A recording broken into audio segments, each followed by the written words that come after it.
Assalamualaikum warahmatullahi wabarakatuh. Saya Nurul Hidayah akan mencoba menjelaskan sedikit tentang materi pernikahan dalam Islam ya. Saya mengajar di kelas 3. Jadi pada pertemuan kali ini saya akan membahas tentang pernikahan dalam Islam.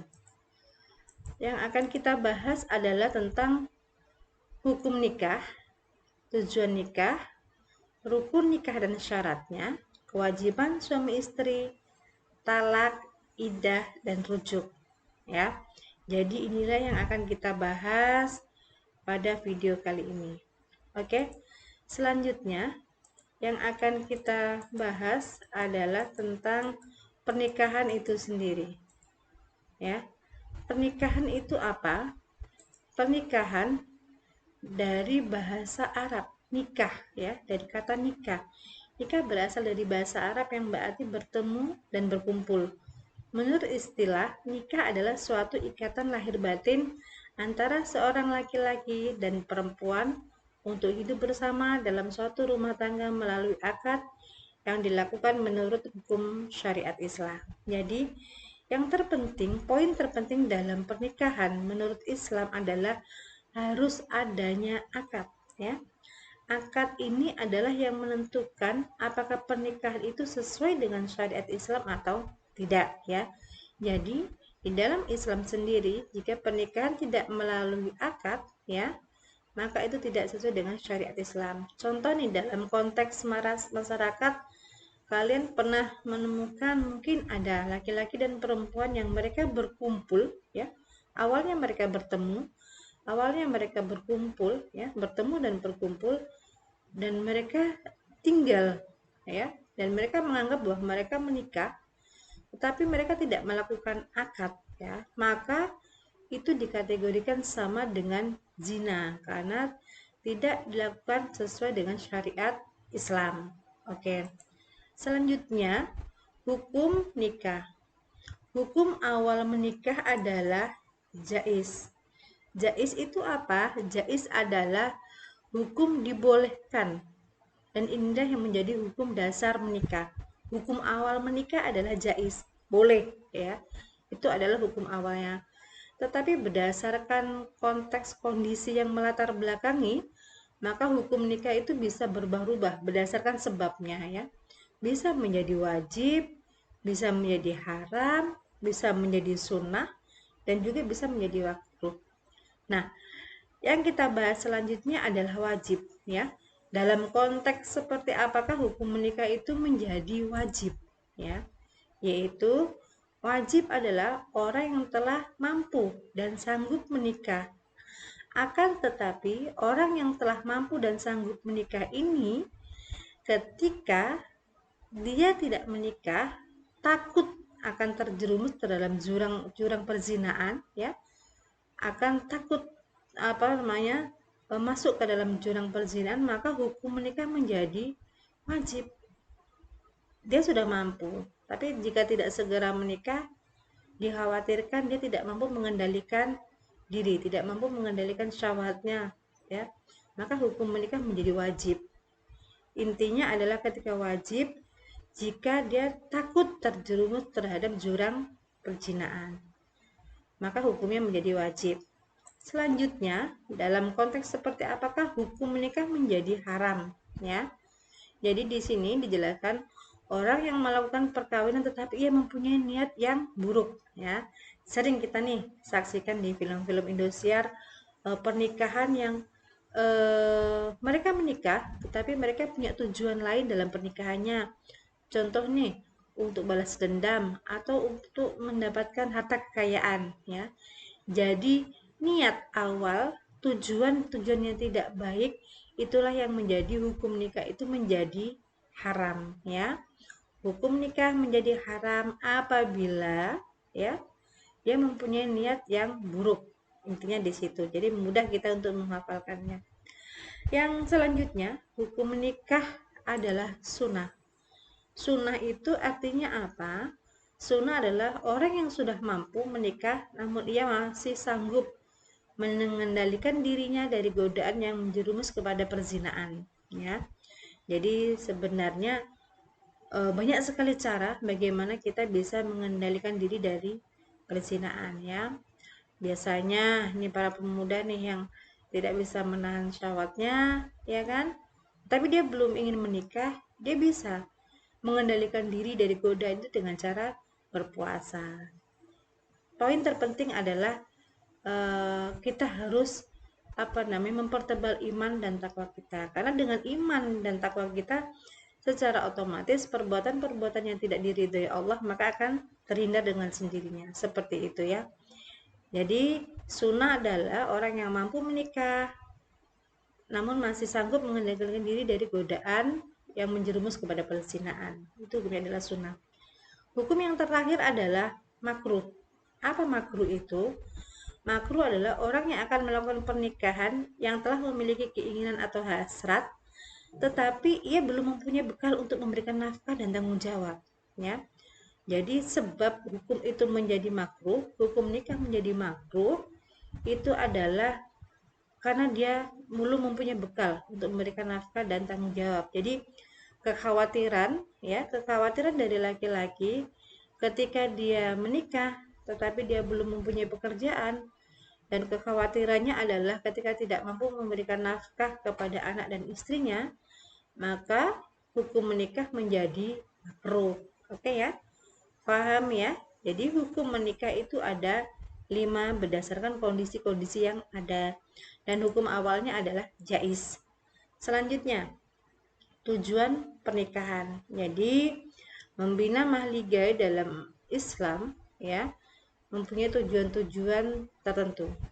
Tujuan yang pertama adalah untuk memperoleh kebahagiaan dan ketenangan hidup, sakinah. Nah, apa itu sakinah?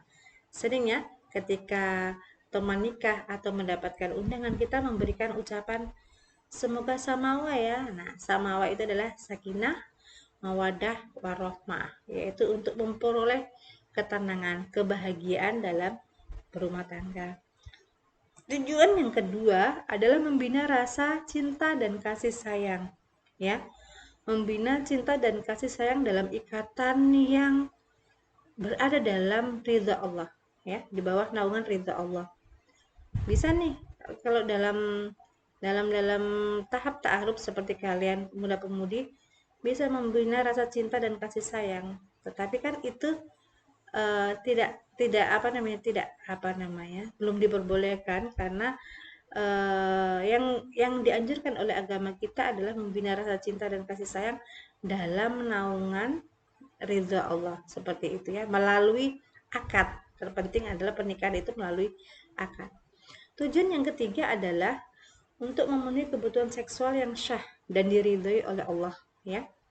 Jadi poin-poin dari tujuan menikah ini yang terpenting adalah ridha Allah. Dan ridha Allah itu dari mana kita dapatkan? Yaitu dari ini tadi, kembali ke sini. Ridha Allah itu kita dapatkan dari caranya tadi, bahwa harus melalui akad, seperti itu ya. Karena jika tidak melalui akad, maka itu termasuk dalam perzinahan. Dan Allah sangat jelas ya. Jelas dalam Al-Qur'an, wala taqrabuz zina, janganlah kau mendekati kepada zina, ya, seperti itu.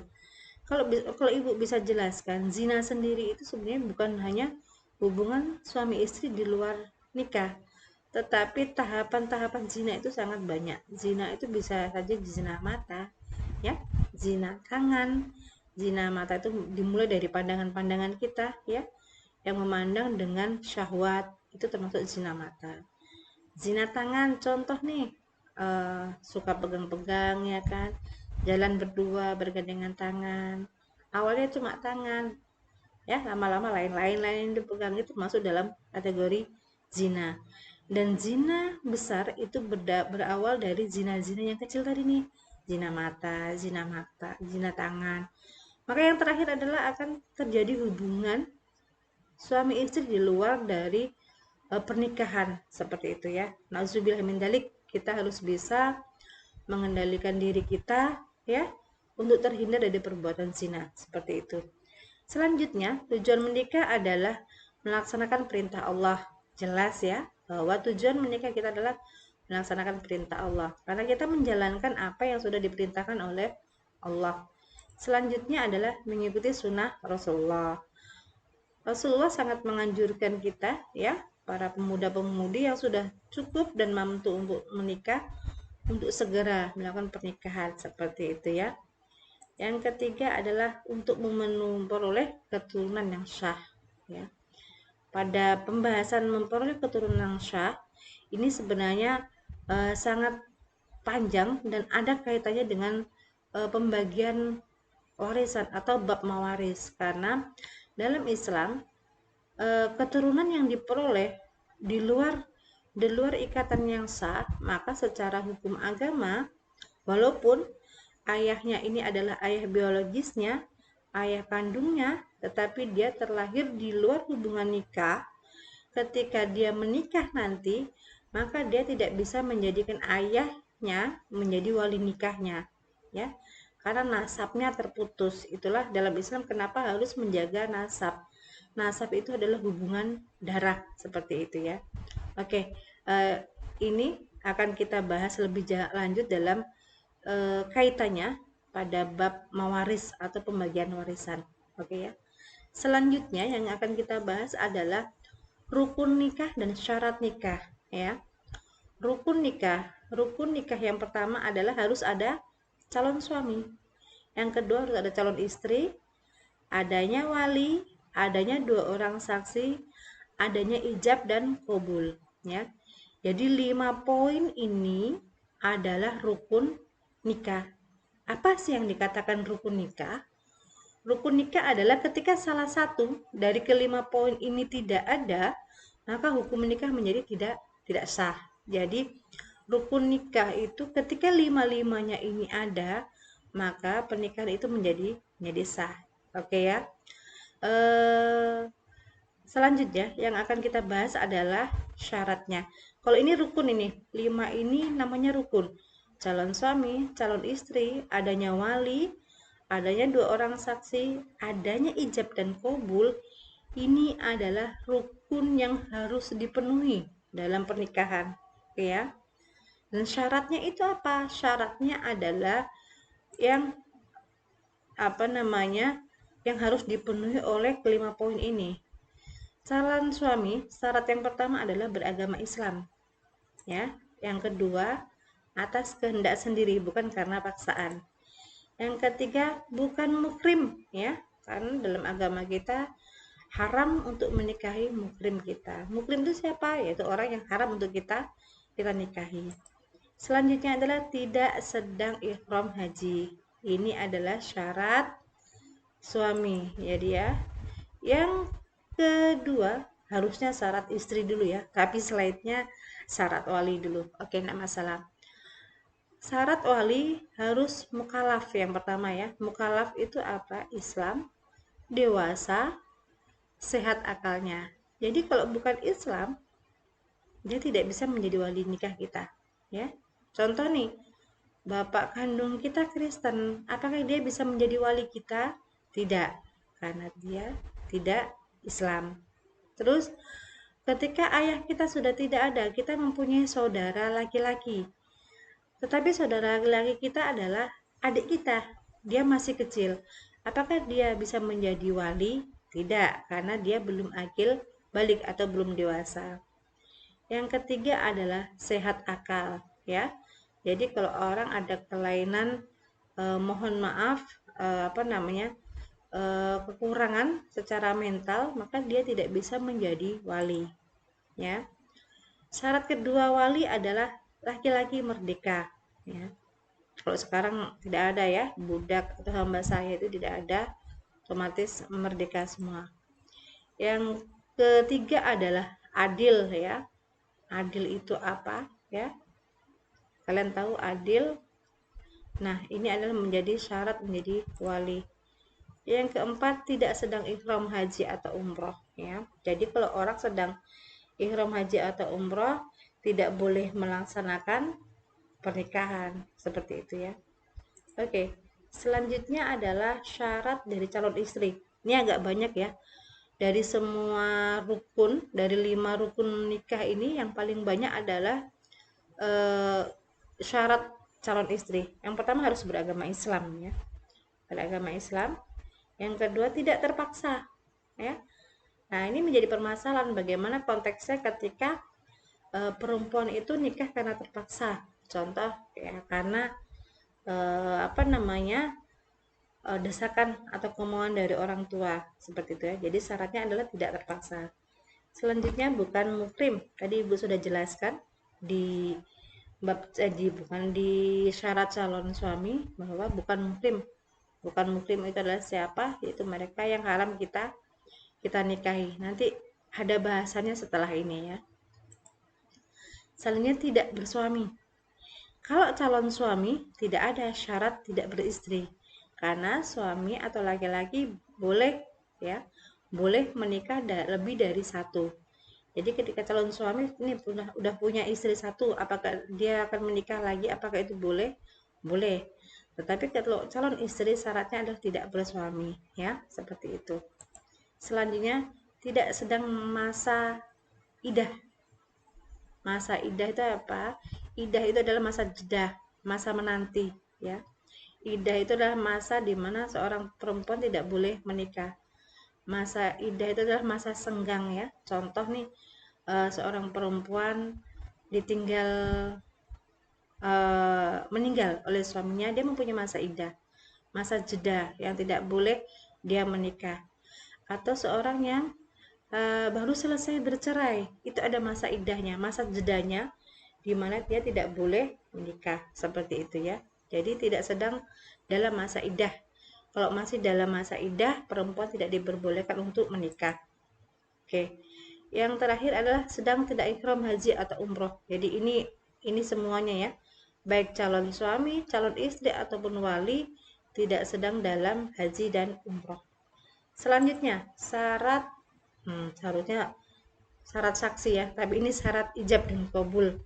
Jadi ijab dan kabul itu yaitu dengan kata-kata nikah atau semakna dengan itu ya. Jadi ijab dan kabul itu bisa menggunakan bahasa Arab, bisa menggunakan bahasa Indonesia. Kalau bahasa Arab kan kabul tuh nikah haha gitu kan, itu menggunakan bahasa Arab.